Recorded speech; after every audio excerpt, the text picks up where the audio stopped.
Go to get your game on. Go for the beers. Go for the cheers. Go for the hit and the hits. Go for the stakes and the stakes. Go to get your parlay on. Go to get your party on. Go for the scene. Go for the screens. Go for the gallery. Go for the win. Go to Ocean. Visit theoceanac.com to plan your visit. Philadelphia fans, we're cut from a different cloth. Born into a brotherhood and bonded to our team for life. We believe anything is possible because we've witnessed the impossible. While we may be from different neighborhoods, come Sunday, we are one, and we will be heard. Pondley Hockey, official partner of the Philadelphia Eagles.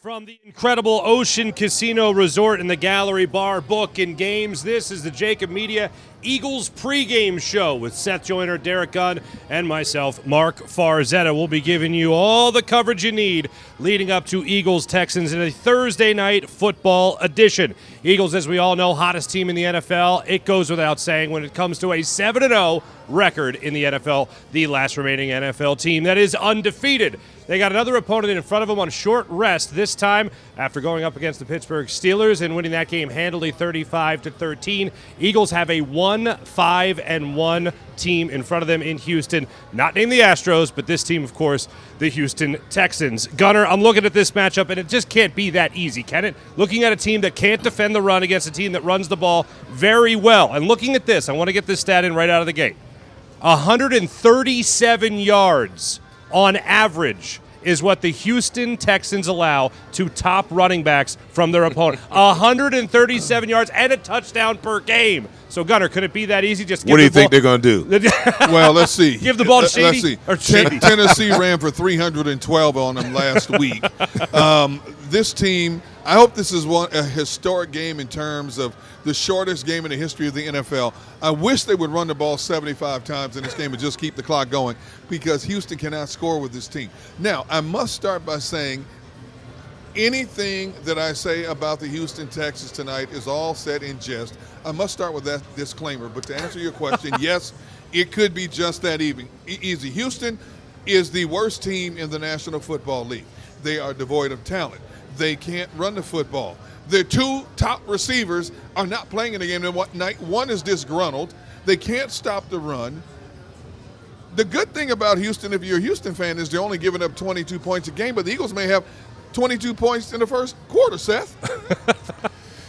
Well, listen, I'm going to give the Eagles the propers that they deserve. They're going to go in here and just wear this team out. There's no ifs, ands, or buts about it. I think that this team is mature enough to understand the circumstances. Last week they played against an inferior team.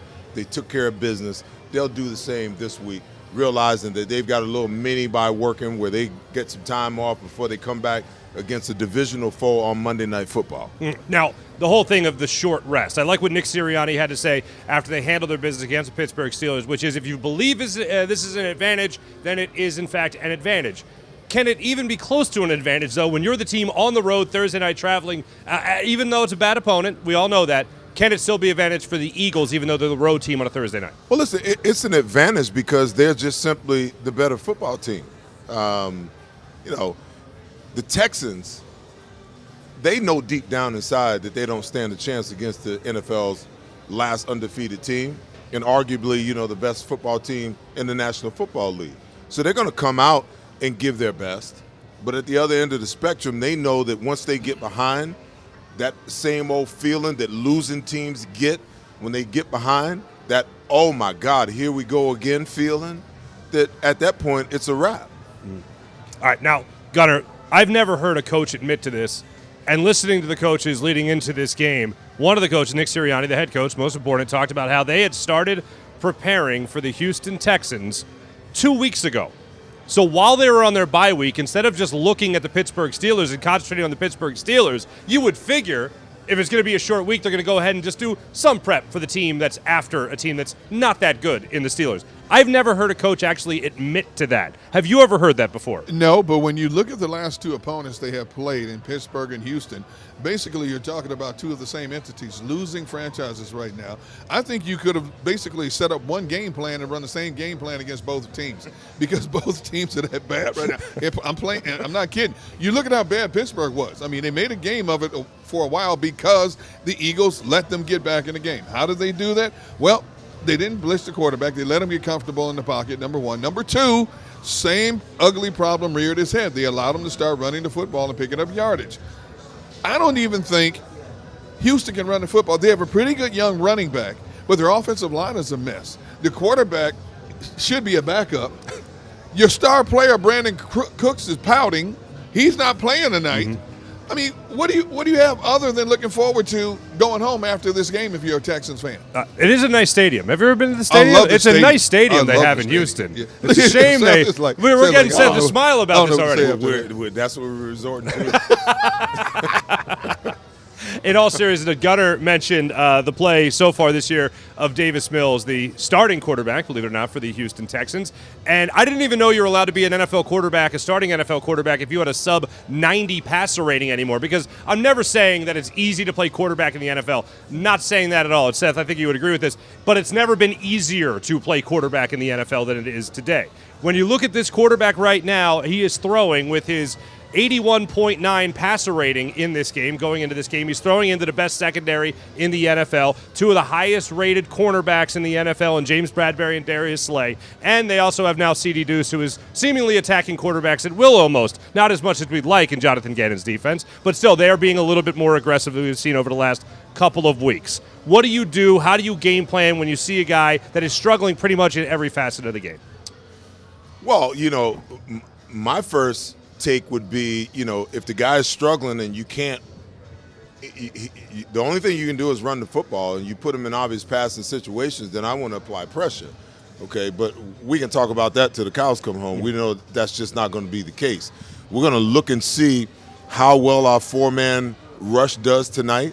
The only thing that worries me about the Eagles' defensive front is the absence of Jordan Davis, because that prevents them from running their five-man front. Now, you can take Javon Hargrave, in my opinion, and slide him over there and move Milton Williams over in his spot, and at least against the pass, you create a better pass rushing situations when you want to rush five. They don't have a lot of star wide receivers, so I would look for the Eagles to be in a five-man front the majority of the time tonight, where you're rushing and you got 5-on-5 blocking. And if they decide they want to send all five out into the pass coverage, then that means that somebody should be getting home, and it should be another one of those nights. You talked about Davis Mills. Mm-hmm. I loved this kid when he came out of Stanford. Very, very good player, very smart player. And D-Gun, you talk about him being a backup. But if you don't have an offensive line and you don't have any weapons, what could we expect a young player like this to try to get accomplished? I talked about it on my show this week with, Sean Salisbury. He does radio down in Houston, and we talked about the same thing, that all they have is a running game. And when all you have is a running game, that's an advantage for the quarterback. But when you don't have any weapons, for him to throw to, and he's still trying to learn coverages. He's still trying to pick up on disguises and things of that nature, and when teams are going to blitz and when they're not going to blitz, and you don't give him any weapons. So this is just a tough situation all the way around for this football team, to the Eagles' advantage defensively, because I don't think they have to do a whole lot differently than they've done the last couple of weeks in order to have another dominant game. And if they get up like we expect for them to get up based upon what their defense is ranked next to last in every statistical category that you can even dream about. I mean, I was absolutely blown away when I began to do my homework on this team to see that they were that bad. Well, I guess 1-5-1 tells you everything you need to know. But the Eagles should dominate on the defensive side by shutting down the run. That's the biggest thing you got to take care of. Then complementary football is the Eagles take the first two drives in the first quarter, go down and score, apply more pressure to the offensive side, put the offensive coordinator in a situation where he has to throw the ball, and now you let the big dogs eat on the defensive side, and that's going to create turnovers on the secondary and the back end. For me, this is a game where the Eagles on both sides of the football can pad their stats, okay? They had 6 QB sacks against the Pittsburgh Steelers. I expect them to get at least that many sacks against this Houston offensive line. The running game, Tennessee ran the ball 45 times for 314 yards. I expect this team to have at least 200 yards rushing against this Houston defensive front. A.J. Brown should even easily have 100 yards well before this game is over. Miles Sanders should be over 100 yards. Now, obviously, you don't disrespect any opponent, but when you look at this matchup, this is the consummate David versus Goliath matchup. I mean, that's how bad it has been for Houston. Now, the fact that Tennessee ran for 300 and something yards of them, but only has 17 points, leads you to believe, okay, so Houston is going to stand there and fight to the best of their ability. As bad as they are, they're only giving up 22 points a game, but they're only scoring like 15 points a game. So, they make it respectable. They just can't beat you. Mm-hmm. And a team like the Eagles, and we'll get into this in just a second, but when you talk about a team like the Eagles, we're going to be looking for them to play yet another complete game. Even going into last week, when you're talking about a 7-0 team, you're talking about a 6-0 team, now with the potential to go 8-0 on the young season, well, midway through the season at this point. When you're talking about the Philadelphia Eagles, we've been talking about can they not just score points in the second quarter? Can they score throughout a football game? And I think the tall tale sign for them really dominating this game is if Gardner Minshew is again getting snaps in the fourth quarter. We'll talk about how the Eagles can dominate this game a little bit further and what they could do with their running game, especially with Miles Sanders after this, as we welcome in our brand new sponsor of the pregame show here in the JAKIB Media YouTube channel, as well as here, people watching on 6abc.com. We'd like to give a tip of the cap to Salus University. At Salus University, our graduates are among the most highly trained in their profession because of our unique emphasis on research, interprofessional collaboration, and early clinical exposure. Learn more about our programs at salus.edu. Welcome back to JAKIB Media pregame show. Gunnar, you were just talking about the dominance of this team, and we're talking about how you could possibly dominate again for 4 quarters of football. Do you think the ultimate sign that you handled your business is not only padding your own stats in a game like this, but also being able to get some guys that normally don't get run, normally don't get reps in a game? Well, they took their regulars out with 9 minutes to go in the game on Sunday against Pittsburgh. I expect it to fully happen again in this game, which is really good in terms of healing up bodies, because after this game they have like 11 days off. The big question I have, Seth, and I'm going to turn to you on this one because we talked about this in the post-game show as I brought it up. We did not see Nakobe Dean last Sunday against Pittsburgh when all the subs were playing. If he doesn't play tonight, what does that tell you? For me, is it the first thing that comes to mind is it the shoulder, or does he not have a grasp of the defense? Well, I'm of the opinion if it's the shoulder, then why you even have him active? Exactly. Let's just admit that that's what it is. Get him, the rest that he needs. Activate Davion Taylor, move him up because he can play special teams as well. There's no sense in having a guy that can't contribute because I don't hear his name even on special teams. No. So if he's not contributing, you don't activate the guy just to activate him unless, that's some kind of, ego thing that the Eagles are playing because they drafted him and there was so much hoopla around him. But it is kind of alarming to me because he's not getting any experience. And what you have to do is you have to look at that linebacker position and you got to think forward. See, it's easy to get caught up in now, but I can get caught up in now, but I can also look forward. And when I look forward at the linebacker position, okay, you got 2 starters. You've got T.J. Edwards, Kazir White. T.J. Edwards just re-signed last year. Kazir White is on a 1-year prove-it deal, okay? The way he's playing, are you going to be able to afford to re-sign him next year? And the question is, do you really want to, D-Gun, at the end of the day? Because what's going to happen is people are going to continue to clamor about Nakobe Dean not being able to get on the field. See, I always thought that, they're taking their time with Nakobe Dean, and they're going to get to a situation where as the year goes on, he'll start getting more and more playing time, a little more experience, because the Eagles can't afford to pay all the guys that they got to pay. You got Bradbury, you got Gardner, C.J. Gardner. Yep. You got all of these players, and linebacker isn't a position they really want to spend any money on. The smart thing is get the year out of Kazir, then have Nakobe Dean come on. But to your point, I don't know whether it's an injury, whether he's not just getting it done, whether he's not picking up the defense. No one knows what it is. It's almost like, this guy's turned into Casper the Ghost. We don't see him. We know he's there, but and I know Halloween just ended, but we don't know where he is or what's really going on with him, and that's alarming to me. Right. And this obviously doesn't necessarily tie into football, but the guy is a brilliant human being. When you look at the fact that he was a mechanical engineering major and wanted to dabble in pre-med, you know that the guy is definitely book smart. It's whether or not he can really break down those schemes that the Eagles are trying to run out. Well, like I said, I don't know. Right. I have no idea. I have no inside information that tells me that, picking up the defense is a struggle for him. What I do know is that he is a slighter built, I should say, linebacker. And the NFL and the NCAA are two different animals. I mean, they're majorly different animals. And sometimes, these undersized linebackers that they like to play with nowadays, they do it because they need these guys to be fast.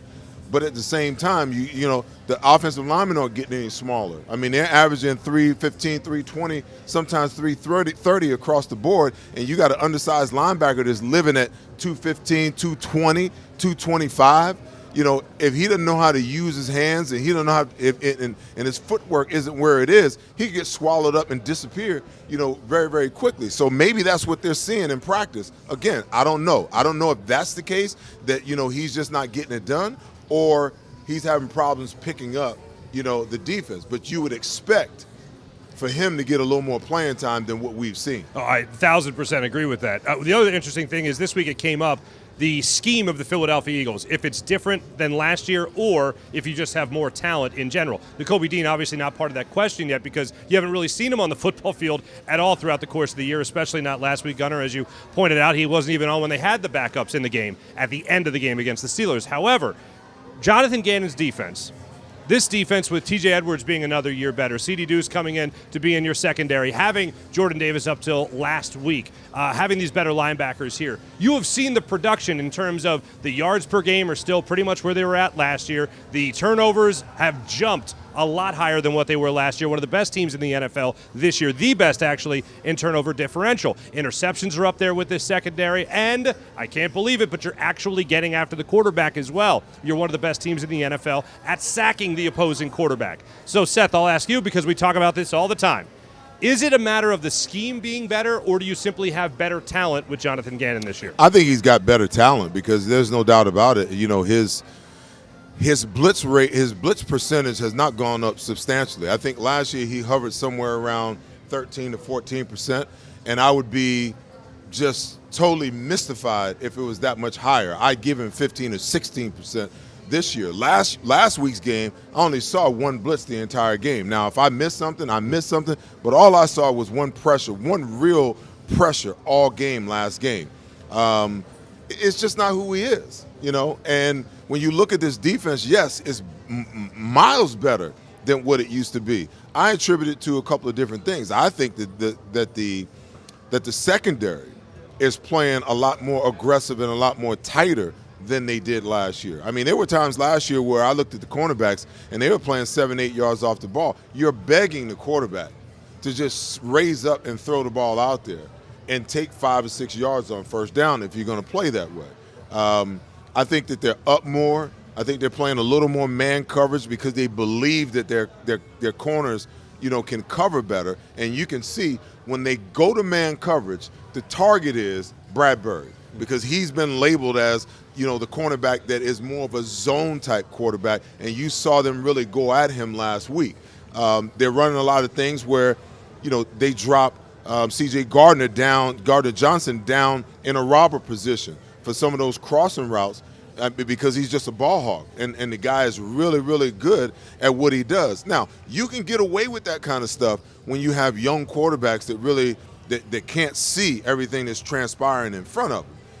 Against more veteran quarterbacks, listen, if he lines up a half a yard shallow or half a yard wider than he's supposed to, that guy, that veteran's watched enough film to be able to tell you what he's disguising and what he's going to go to.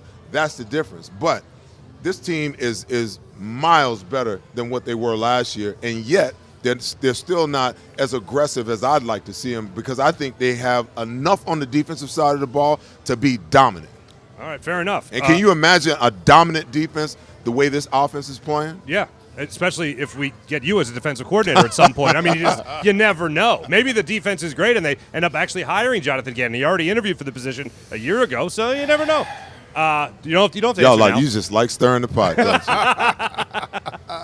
you? Gunnar, what say you? Do you go scheme or do you go personnel? I think it's definitely personnel. I think we're looking at the same thing we basically looked at a year ago, except you have much more athletic, versatile people playing the positions.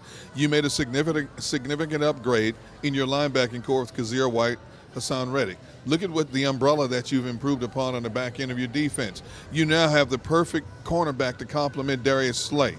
You have two guys that can play man-to-man coverage whenever they decide. Whatever they wanted to play, you can play it with them. Most teams are lucky if they have one shutdown corner. This team has two shutdown corners. They bring in C.J. Gardner-Johnson. You know, he's playing out of position, but he's starting to get comfortable in that safety spot. And then you have one of the best slot corners in the game in Avonte Maddox. I mean, you have a luxury of talent on the back end of that defense. So, you know, we sit here and we scream every week about not blitzing, not putting pressure on quarterbacks. When you consider who they've played at quarterback this year outside of Kirk Cousins, it's not much of a test. No, it has not been. When we come back, a couple of interesting things, interesting nuggets from earlier in the week. One, Fletcher Cox helping out the offense and Jason Kelsey helping out a wide receiver. We'll get into that. Plus, we'll be joined by John McMullen all the way from Houston, Texas when we return here on the JAKIB Media Pregame Show. Go to get your game on. Go for the beers.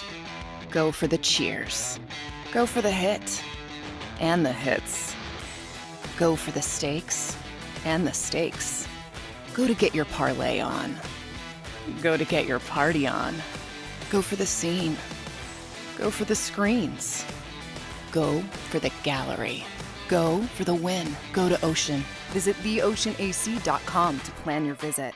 Do you stream on a Roku, Fire Stick, Android TV, or Apple TV? Now you can watch 6ABC 24/7 with the 6ABC Philadelphia streaming app. The big story on Action. Search 6ABC Philadelphia and start streaming today.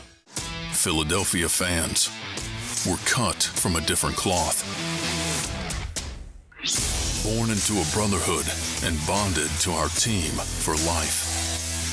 We believe anything is possible because we've witnessed the impossible. While we may be from different neighborhoods, come Sunday, we are one, and we will be heard. Pondley Hockey, official partner of the Philadelphia Eagles. We all know that taxes are just part of life. It's true during our working years, but also in retirement. But what you might not know is up to 85% of your Social Security benefits might be taxed. Our team at Thrive Financial has helped retire thousands of people across the Delaware Valley by asking questions they never knew they needed to ask, including how their Social Security benefits might be taxed. It's time to be proactive on taxes. Get your Thrive Retirement Tax Playbook today.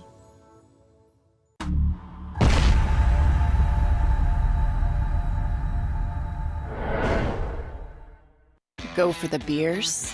Go for the cheers. Go for the hit and the hits. Go for the scene. Go for the screens. Go for the gallery. Go for the win. Go to Ocean. Welcome to Pondley Hockey. We've helped over 100,000 injured and disabled workers obtain benefits, as well as some of the biggest settlements in the state. If you've been injured at work, give Pondley Hockey a call. Score and save in southeastern PA and Delaware with Colony Pools this football season, and let the experts close your pool with a custom Merlin safety cover in green for the birds. And if you join our Winter Watch team, we'll give you another 20% off, and Colony Pools will handle it all. Keep your tiles on your pool, not in your pool. Fly with Colony right now, birds fans. Visit flywithcolony.com. It's a fall car fest, and Jeff D'Ambrosio, Destination Downingtown, says yes, you can. Jeff says yes, you can choose from over 1,000 vehicles in stock with no wait. Yes, you can still get low prices, leases, and big discounts. Yes, you can still get low interest financing. And Jeff always says yes, you can have a real deal buying experience without the hassle. When the other dealers say no, you can't, Jeff says yes, you can. Jeff D'Ambrosio, Destination Downingtown. Nobody treats you better. Jeep Adventure Days.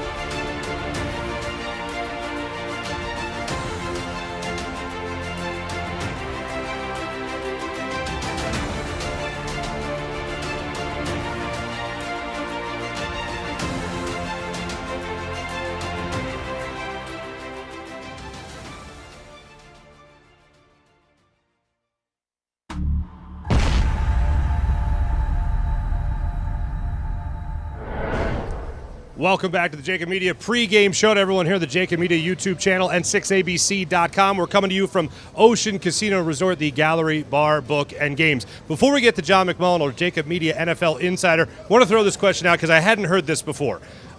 Fletcher Cox, according to Nick Sirianni, was helping out the offense, quote, a couple of weeks ago. He didn't get into specifics about Fletcher Cox and how he was helping this offense, but also he told a story about how Zach Pascal went to Jason Kelce for help. I assume it was about blocking. Again, a center talking to a wide receiver, odd. A defensive tackle helping out the offense, even more strange. Have you ever heard of those units helping one another on the same team there? Well, to be honest with you, it's extremely intelligent to do this, and I'll tell you why.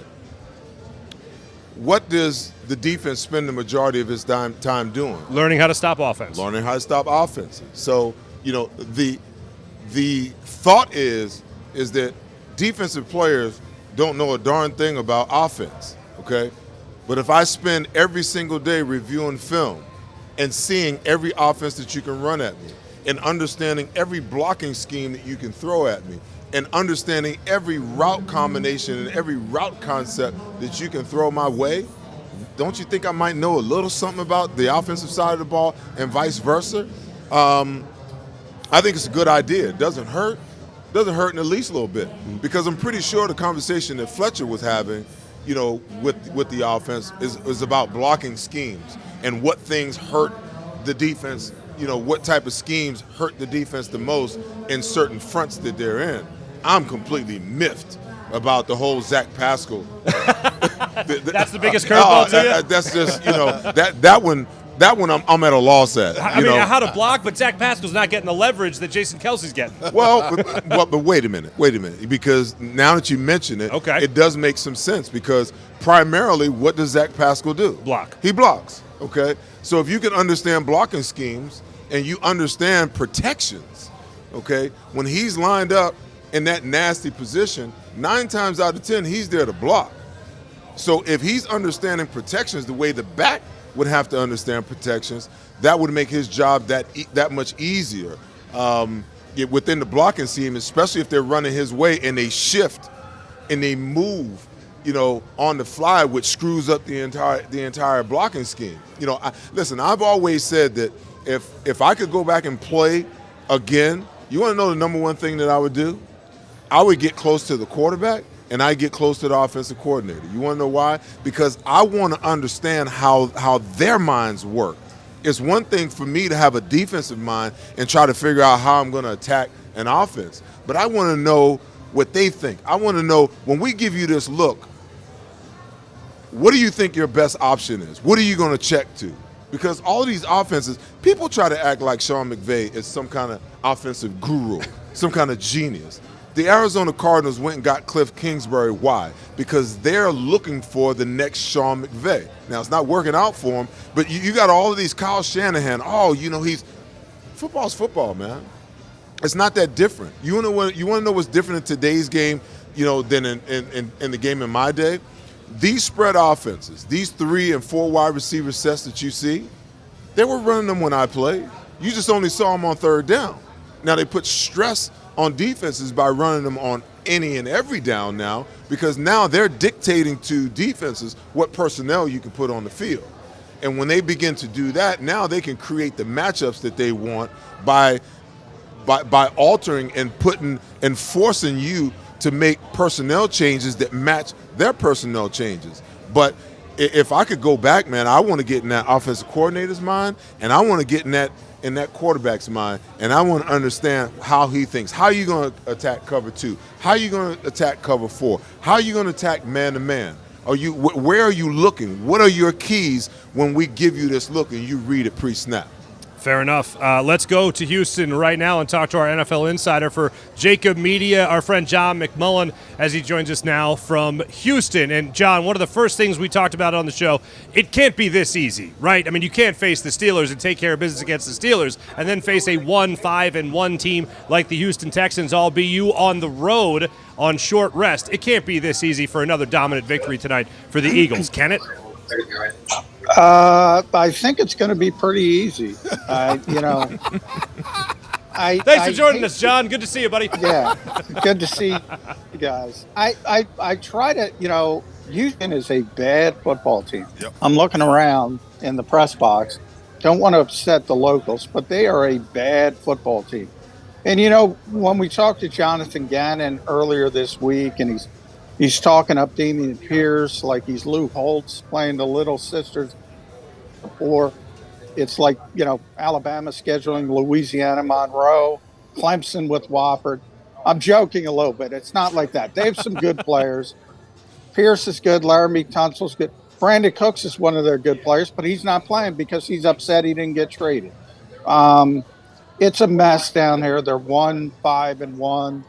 This Eagle team's the only unbeaten team in football. Jalen Hurts is coming back to play in Houston for the first time. He's going to be really hyped up to play a big game, play a good game in front of his family and friends. I don't see any way. Look, this is a low game. The Eagles had to go 1,500 miles on a short week. If this was an average team, I'd be concerned about this spot. But the Eagles are just going to out-talent this team. Hey, John, what's the over-under in terms of how soon the starters could be out of this game? They were removed with about 9 minutes to go in the fourth quarter on Sunday against Pittsburgh. I said they may not even have to go out on the field in the fourth quarter, considering what could happen. Well, the funny thing is, you're right, T-Gun. The offensive line, except for Landon Dickerson, obviously Gardner Minshew came in. We even saw some snaps from Britton, Calvin, wide receiver. The back seven on defense, though, played the whole game. So we didn't get to see Nakobe Dean. A lot of fans were upset by that. We didn't get to see Zach McPherson. We didn't get to see Kayvon Wallace. I'm a little bit surprised by that. I asked JG about that this week. Said, Nick Sirianni wasn't comfortable with it. I don't know how much more comfortable you can be. But I don't think you need to get them out early in this game because you have the 11 days after this game. It's almost a mini bye. But, if you're up 3-4 touchdowns, why not? You need to get Nakobe Dean some reps. You need to get Zach McPherson some reps. You need to get Kayvon Wallace some reps. I was surprised that they didn't do it last week because they knew the next game was right around the corner with a Thursday night game. So that was a little bit surprising to me. John, I don't like this term. Is there even remotely a shot that this could turn into some type of trap game for the Eagles? I mean, the thing about being overly confident in this game, it always seems to bite you in the behind when you don't take that opponent seriously, because there's only 1,696 players in the entire NFL. And if the minute you don't respect the team is the minute where you get in trouble. Because all it takes is for the offense to be out of rhythm, a couple of turnovers, and then all of a sudden the Texans believe that they can win this game, and then they begin to play outside of the realm of who they've shown themselves to be. Yeah, it happens all the time. You're right, Seth. And one of the things I think is going to help the Eagles is Jalen Hurts coming back to Houston. As I said, He's going to be really laser focused in on this game. If this were a different opponent, a run-of-the-mill opponent, a long road trip, an average, as I said, on a short week, I would be more concerned. You know, I asked Nick Sirianni about trap games, the old trap game mentality, and I thought he was going to give me coach speak. He actually told me the truth and said, yeah, they exist. Now, he never admits which ones are trap games, but this would have to be a trap game from a player's perspective. You can speak on that. You guys played some – you guys had some really good teams. You played some really bad teams. How did you approach it? To me, it's a human nature aspect from the outside looking in. And it's not like you do it on purpose, but there is that human nature, a part of it where you say, all right, maybe I can take a little breath this week. It's not going to be nip and tuck. Yeah, John, on that note, one thing that has impressed me wildly about this team is they seem to be totally unaware that they're undefeated. I know they're well aware of it, but they seem to be playing it every right note every step of the way, whether it's whatever the coach is saying or whatever the quarterback is saying or Jason Kelsey before the year even started talking about how you can't be comfortable. This still seems to me to be a very hungry team, even though they're undefeated. And I think it does play into it a little bit, the fact that Jalen Hurts is returning home and wants to show the hometown crowd for himself just how good he could be as an NFL starting quarterback and that he can be the franchise guy here in Philadelphia. Other than what you've heard from the coach, what have you heard from the players about them still trying to stay the course and stay not just perfect in terms of record, but still in persistence of that perfect game? Well, you know, that's one of the things that's most impressive about this team, especially the stars. I thought it was A.J. Brown last week. I mentioned it on all the shows on JAKIB Sports here. You know, when he had the big game, he had the career high receiving yards, career high touchdowns. He didn't want to talk about that. He wanted to talk about the plays he didn't make, the drop pass, how he got caught from behind. I think it's unique. You always hear Jalen Hurts saying he had a career high in 4 touchdowns, but it doesn't matter if he plays well, if he has a mediocre game, even when he threw the bad pick 6 against Jacksonville. He's never satisfied, even with the good games, and that's that perfection you're striving for, which honestly, and he was honest last week, he said we're never going to reach it, but we're always going to strive for it, and if you continue to have that mindset, you're going to be in a good position. They have a chance to be 8-0 for the first time in franchise history, and it's not like this franchise hasn't been around for a while. This will be the first time in history this team will start a season 8-0 if they can get it done in Houston. So what they're doing is pretty impressive. And I think it all can be traced back to the leaders of this team, the Jason Kelce's, the Fletcher Cox, the Brandon Grahams, and most importantly, Jalen Hurts, which is pretty amazing because he's a 24-year-old guy in his 3rd NFL season. Hey, John, give me a few insights in terms of what you'll be watching closely in this game tonight. Well, I suppose you have to watch Dameon Pierce because he might be certainly the best option offensively for the Houston Texans. And he comes on a week where the Eagles aren't going to have Jordan Davis. And, you know, there's a lot of people I think that don't understand, and maybe Seth can talk about this as well later on the show, what Jordan Davis does for this defense. He's not a stat guy. You know, he's there to take up blockers. He's so important to their 52 fronts and their 51 fronts, and it has a domino effect. So when you go from 1st and 10 to 2nd and long and 3rd and long, and Jordan Davis is often a big part to getting to 2nd and long, then you can unleash all those things everybody wants to see on 3rd down, and that's where the sacks come from. That's where the interceptions come from. He's not going to be any there for the next 4 games at least. And the Eagles don't have a natural replacement. I think it's going to be, for the most part, Marlon Tuipulotu. I don't think it's going to matter much against Houston, but down the road, it could be a big issue not having Jordan Davis. So that's what I'm focusing on. And I want to see how Jalen Hurts handles this situation because we almost take it for granted how even-keeled he is. This is a different type of challenge for him because he does like Houston so much. It does mean so much to him. He knows when the Eagles and the Eagles want you to forget about this, but they called about Deshaun Watson. And when they called, the Texans had no interest in Jalen Hurts. That probably hurt Jalen Hurts a little bit. That his home team, that's pretty bad, by the way, wouldn't have any interest in him. So this is a very important game for the quarterback. John, I tend to agree with you in your assertion about Jordan Davis. I've been talking about it all week because the Eagles aren't very overly complex in what they do up front. They don't move a lot. When they line up, you know where they are. They either line up in an over front, they line up in an under front, or they line up in a five-man look. And it doesn't vary or change that much. And you could see when Jordan Davis went out of the game last week, it took a whole phase of their defense off the board. And I didn't think they looked as good on defense as when you have him in there. Now, granted, you have him in there on first and second downs to make sure that you can control the line of scrimmage. But there's also times, where you have him in there in third down situations where now you've got one-on-one pass rushes across the board, and you can rush all five guys, and somebody's just got to win. As we continue down this road, and no one wants to talk about what the timeline is on Jordan Davis, I'm going to be keeping a distinct eye on, that 114 yards per game that the Eagles are giving up because you don't have him.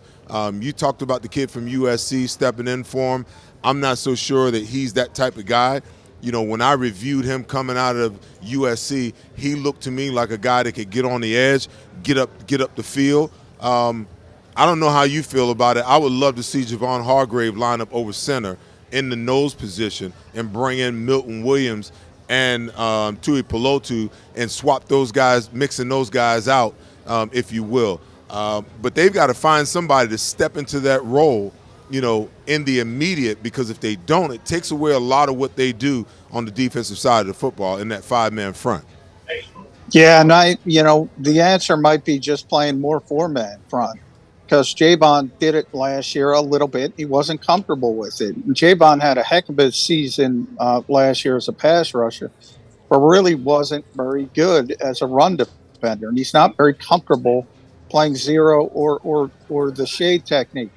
And, if you even go back to his days in Pittsburgh, that was Cam Hayward's job, so he didn't have to do it. Fletcher Cox is going to have to do a little bit of it. He didn't like that last year. That's where that sort of disconnect with JG came in, at least early in the season.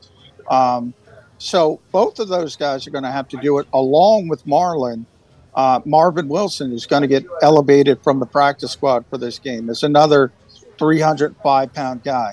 Look, none of these people are Jordan Davis when it comes to stopping the run and tying up blockers. So it's going to have to use the old Hillary Clinton phrase, it takes a village, to replace what Jordan Davis gives this defense. Right. I do not think people understand what Jordan Davis means to this defense. Yeah. Agreed. It's like a mobile home on two legs. Pretty much. John, real quick, all these running backs, it seems every one of them gets over 100 yards against the Houston Texans. Shady going over 100 tonight? Shady, I did it again. You did it again. I did it again. Yeah, LaShawn McCoy. Yeah, LaShawn McCoy might go over 100 yards. That's how bad this year. That's how bad this. They might sign him and put him out there. No, Miles Sanders should. The Eagles, I always talk about these Thursday games. They're sort of DNA games because you don't have time to really game plan like you'd like to. So you rely on what you do best. And what do the Eagles do best? As good as they are in all phases, they're still a great running team. So I think, they're going to try to run the football against the 32nd ranked run defense in the NFL. Dead last. Sounds good to me. Yeah. Sounds good to me. And what is your prediction for this game tonight, John?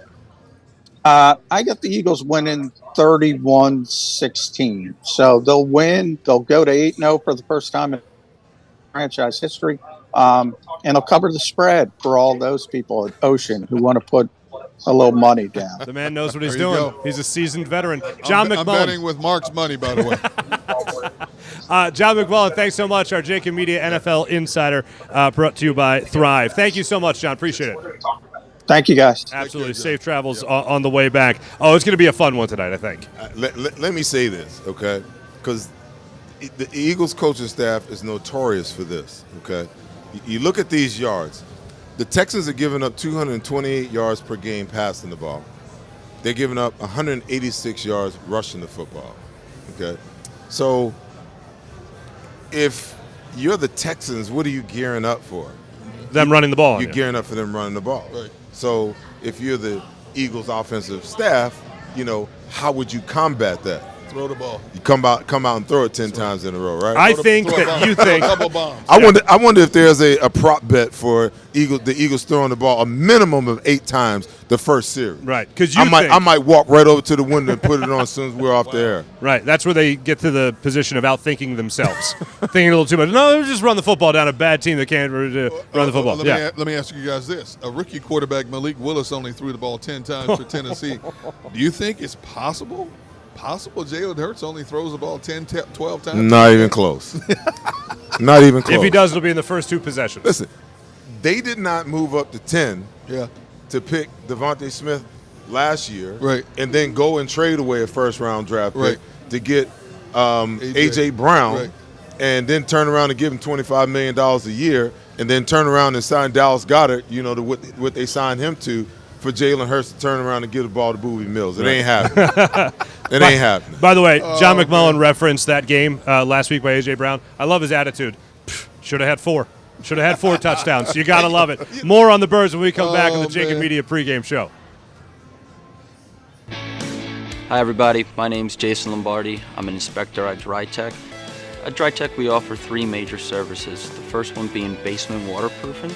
The second service we offer is foundation and structural repairs. And then the third service that we offer is mold remediation. If you feel you are having a waterproofing issue, give DryTech a call or check us out online.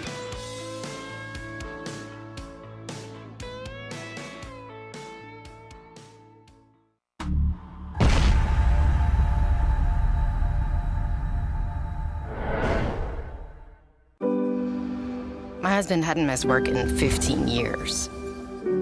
His injury required months of rehabilitation, and unfortunately, the insurance company didn't see it that way. I was working 2 jobs, but it wasn't enough. One conversation with Pond Lehocky changed everything. We sat down, told him our story, and they guided us through the whole workers' compensation legal process. Pond Lehocky. Tell us your story.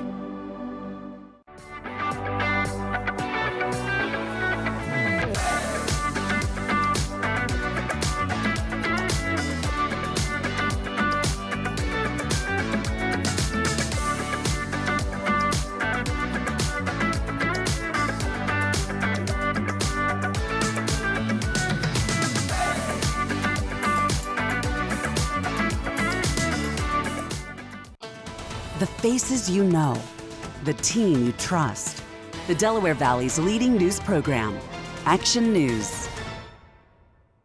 Celebrating the life of your loved one is what we do at Life Celebrations by Givenish. When the matriarch of the Dalloway family died suddenly at 82 years old, Life Celebrations by Givenish stepped in. They will make this the easiest thing that I know it's not easy, but they will make this as easy as possible. Life Celebrations by Givenish, customizing services as unique as the individual. I just know that my dad, who is in charge of everything, was not in charge of anything at that point when my mom passed. And again, just another shout out to this place for making it easy. Turning tragedy into a celebration of life, no matter how hard, is what we do at Life Celebrations by Givenish.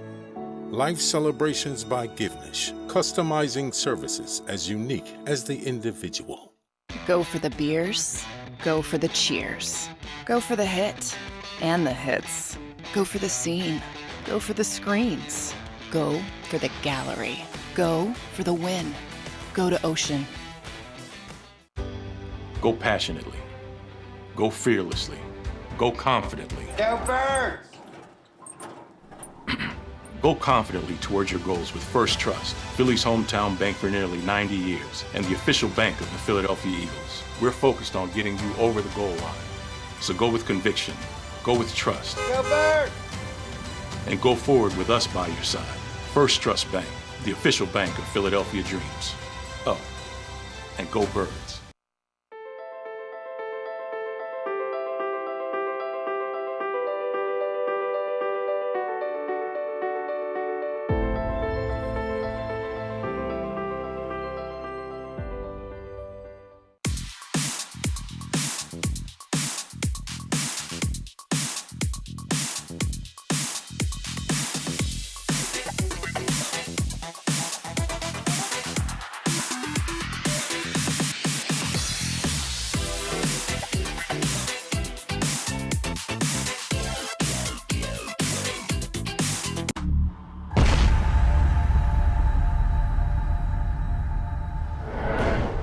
Welcome back to the JAKIB Media pregame show. Seth Joyner, Derek Gunn, Marc Farzetta with you here at Ocean Casino, the Gallery, Bar, Book, and Games. Now, before we went to break, we were talking a little bit about complacency and whether or not this is going to be a trap game, whether or not this will be a game that the Eagles look ahead to. And as the evidence I gave you earlier in the show, the Eagles were prepping for this game 2 weeks ago when they still had the Steelers in front of them. So, yes, they have looked past opponents. They won that game 35-13. Now they got the 1-5-1 Houston Texans in front of them. Is complacency a thing with a team that is playing this well to this point in the season? Well, first of all, let me say this.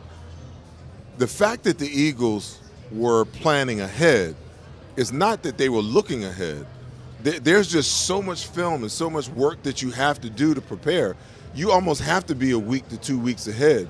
And you've got so many coaches on their staff and so many of the quality control coaches that break down the film and whatnot. So by the time you get to, say, Wednesday, Thursday, everything is installed and you're just going through the game plan for the week that's at hand. But as a coaching staff, you're already looking down the road. You almost have to, because you're talking about breaking down 4, 5, 6 game films, in order to prepare for the week ahead. To get to your point about complacency, it's one of the things that I'm so amazed about when I consider this football team. No matter how well they play, their mantra has been, it could have been better. It could have been better. We're still searching for the perfect game. Now, I don't know how much of that is hyperbole. I don't know how much of that is just, them trying to say that to keep themselves from being complacent. But they're doing a hell of a job, of magnifying that and representing that every single time they step on the field. Because you look at the offenses seem to have gotten better and better each week. Now, the circumstances are different from game to game. That will always be the case. But they seem like they're getting better and better each and every week. And that tells me that complacency isn't sitting in. They're going into work every single week with the mindset that, hey, I can do something better. We can do something better. As a unit, we can do something better. And just as long as better is what you're striving for, you're going to get better. There is no such thing as perfect. As analysts, as, media people, as fans, we want perfection out of this football team. We want Jalen Hurts to come out and complete every darn play. And we want Miles Sanders to just rip off 10 yards every single time you hand him the ball. And we want the defense to stop every offensive play that they run. But the truth of the matter is, you got players that get paid to do what you do on the other side of the ball. And in an imperfect game, perfection is not possible. But if your mindset is to continue to strive for perfection week after week after week, then your best product is always going to show up on the field, and you're going to have a chance to win every single game that you're in, hence why they're 7-0. Gunner, without question, they have just stayed determined throughout this season so far. They can't afford to become complacent because they have too many people reminding them they're the last undefeated team in the NFL. They're the last team that has this big bullseye on their back right now. More people from the national sports media are starting to descend upon their locker room to ask questions. They're getting more public exposure than they probably thought they were going to get. You have a coaching staff that will not allow them to become complacent. You have enough veterans holdovers from that 2017 team that knew what it took to get to where they wanted to go, that would not allow these other guys, the newcomers, the young players, to become complacent in that locker room. The word complacency doesn't exist in this locker room. Now, eventually, because of the parity across the league, they're going to lose a game. We don't know when or where. It's just the nature of the business, but it's not going to be, they're not going to lose a game because they were complacent. They were simply outplayed that day whenever it happens. Mm-hmm. Now, here's how you know you have a good football team, other than the fact that the record is perfect.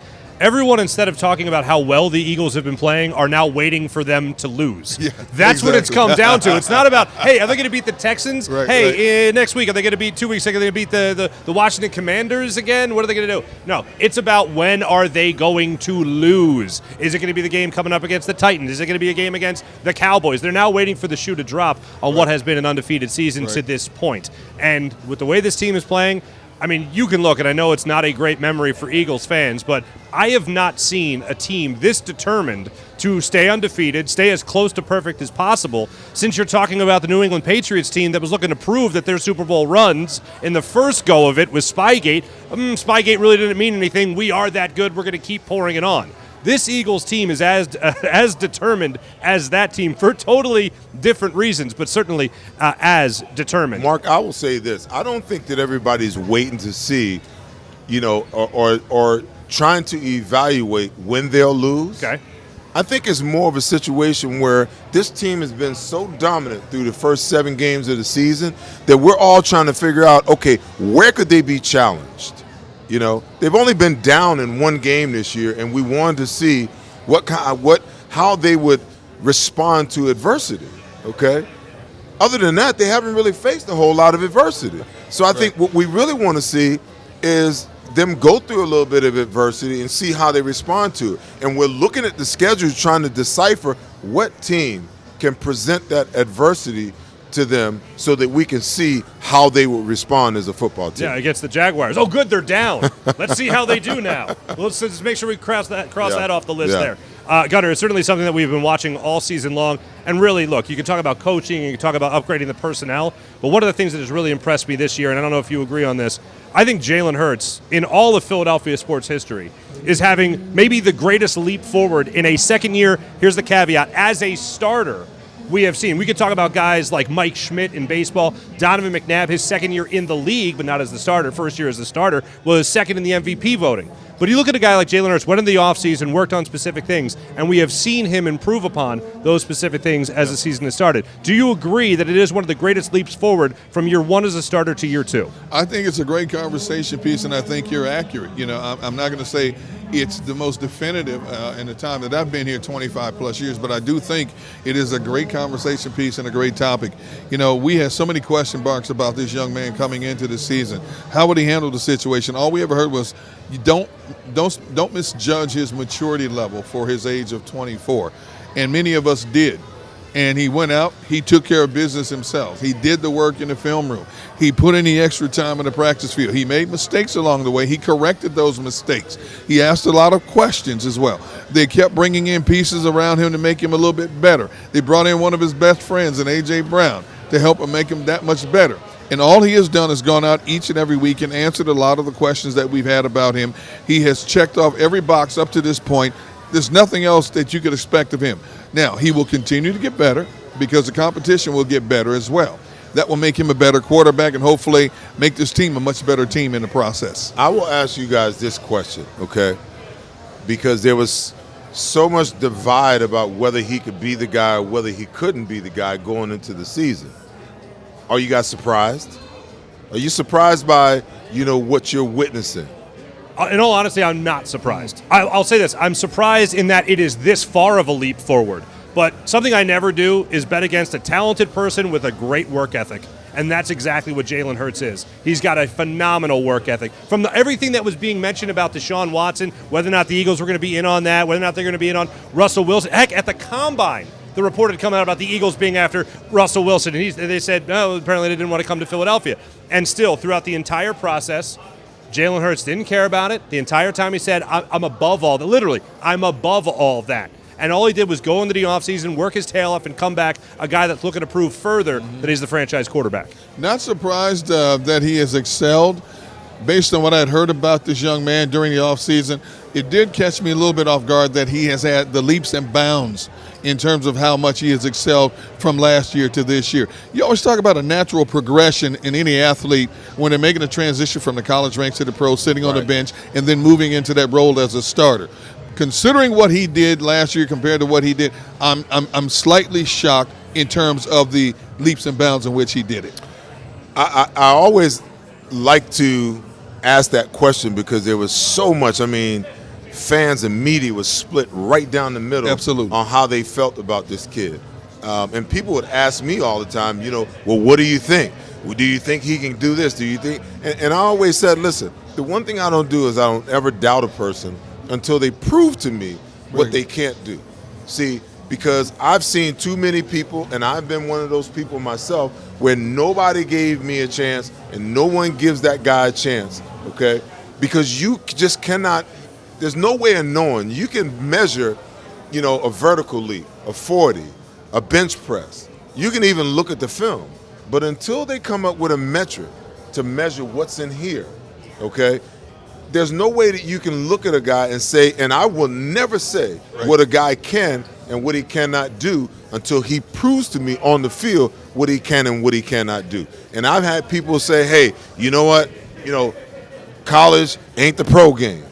Okay? All you had to do was look at Jalen Hurts, his transformation from one year to the next. When he left Alabama and went to Oklahoma, the guy threw for almost 4,000 yards and 38 touchdowns. He ran for 1,200 yards and 20 touchdowns.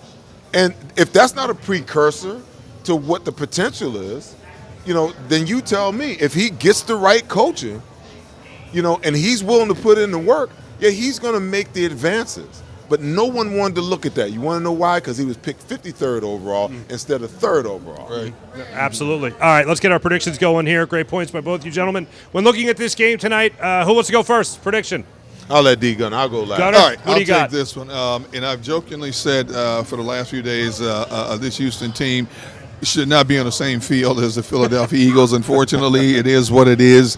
And I'm not saying they're overlooking any opponent. I think we've covered that thoroughly.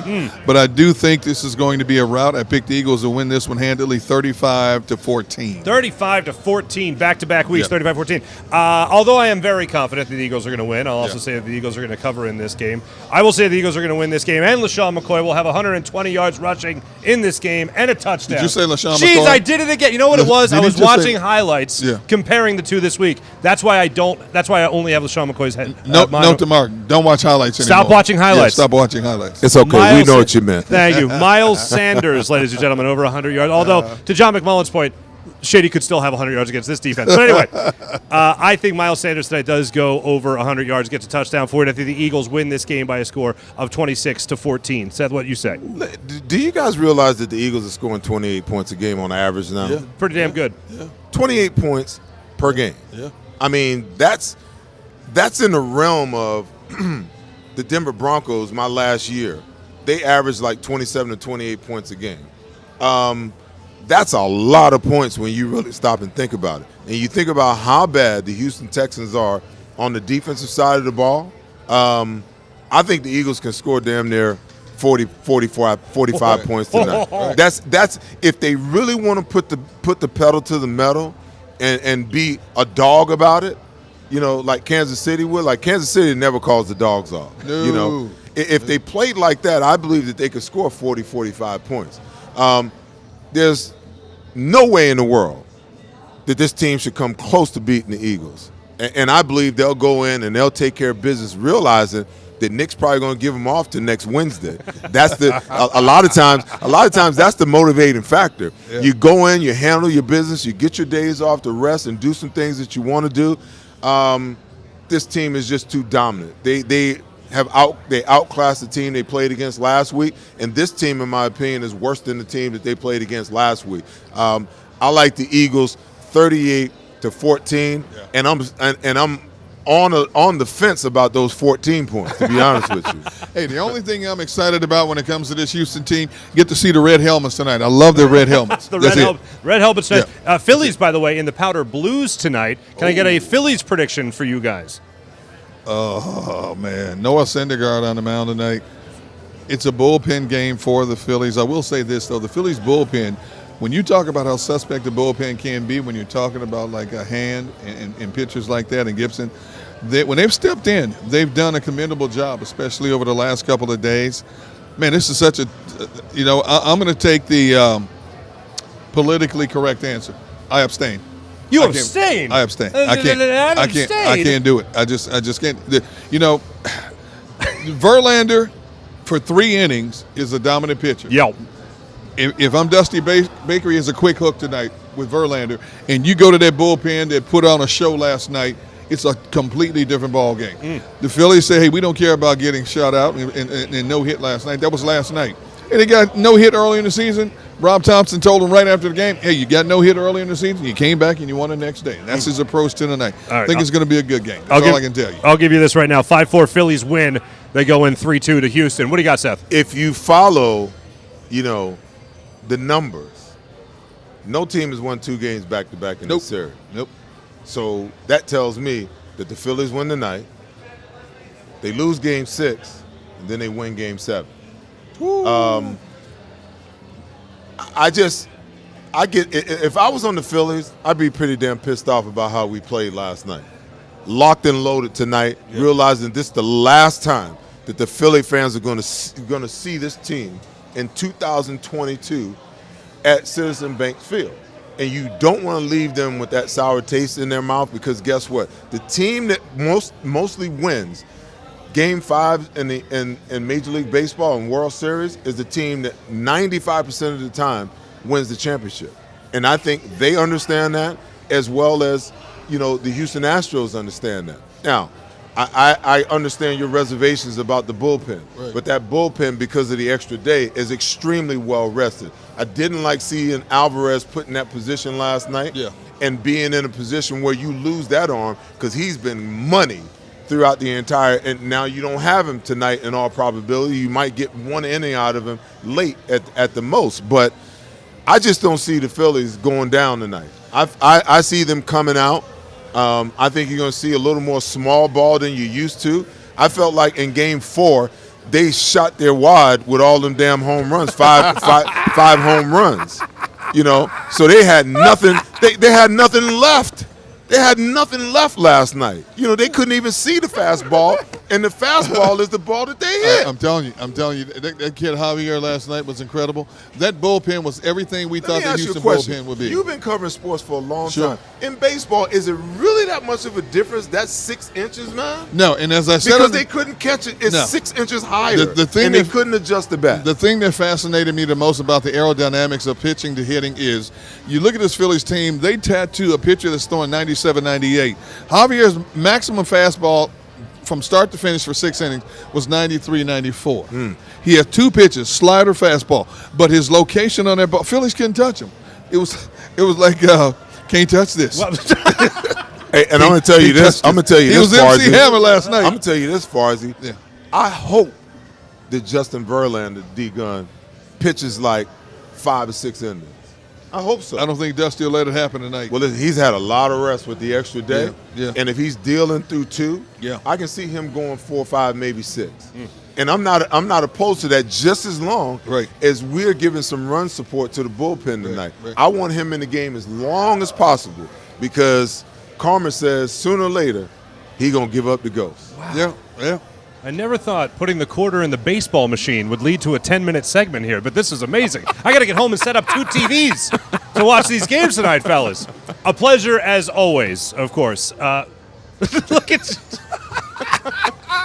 Ladies and gentlemen, don't miss these guys. They got more wacky hijinks coming up for you in the post-game show. And also Devin Caney will be along at halftime. These gentlemen, Seth Joyner, Eagles Hall of Famer, and, of course, veteran reporter Derek Gunn. Devin Caney, Mike Missinelli will be along with you guys for the JAKIB Media Pond Hockey post-game show. In the meantime, go Phils, and, of course, go Birds.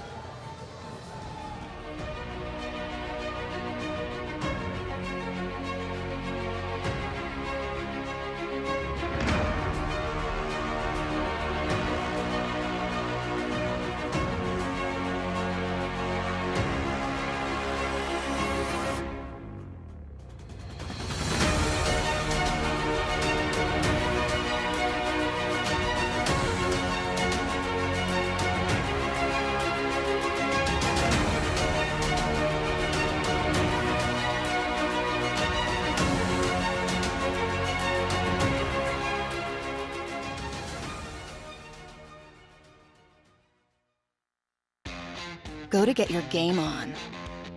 Go for the beers. Go for the cheers. Go for the hit and the hits. Go for the stakes and the stakes. Go to get your parlay on. Go to get your party on. Go for the scene. Go for the screens. Go for the gallery. Go for the win. Go to Ocean. Visit theoceanac.com to plan your visit. The greatest fans on earth. It's a bold statement, but would you expect anything less from Philadelphia? 58 years of heartache creates a toughness, a grit, a resolve not found in most. Sure, our prayers were answered, but now that we've had a taste, we're looking for more. Pondley Hockey, official partner of the Philadelphia Eagles. Go passionately. Go fearlessly. Go confidently. Go Birds!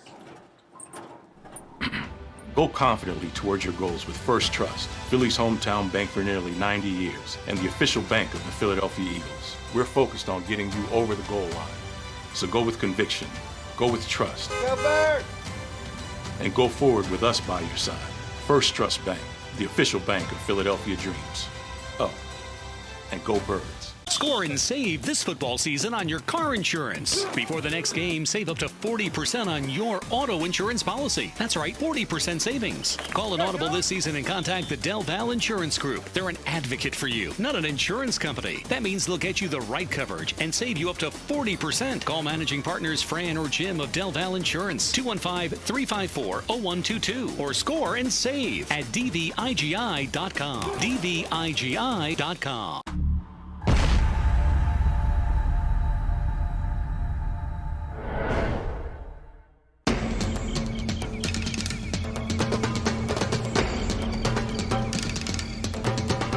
Staffing is not easy, but that's what we do every day, all day. The key to our success is storytelling, asking the right questions to find the right people. Hi, I'm Gary Kane, president of Kane Partners. We want to be your staffing partner.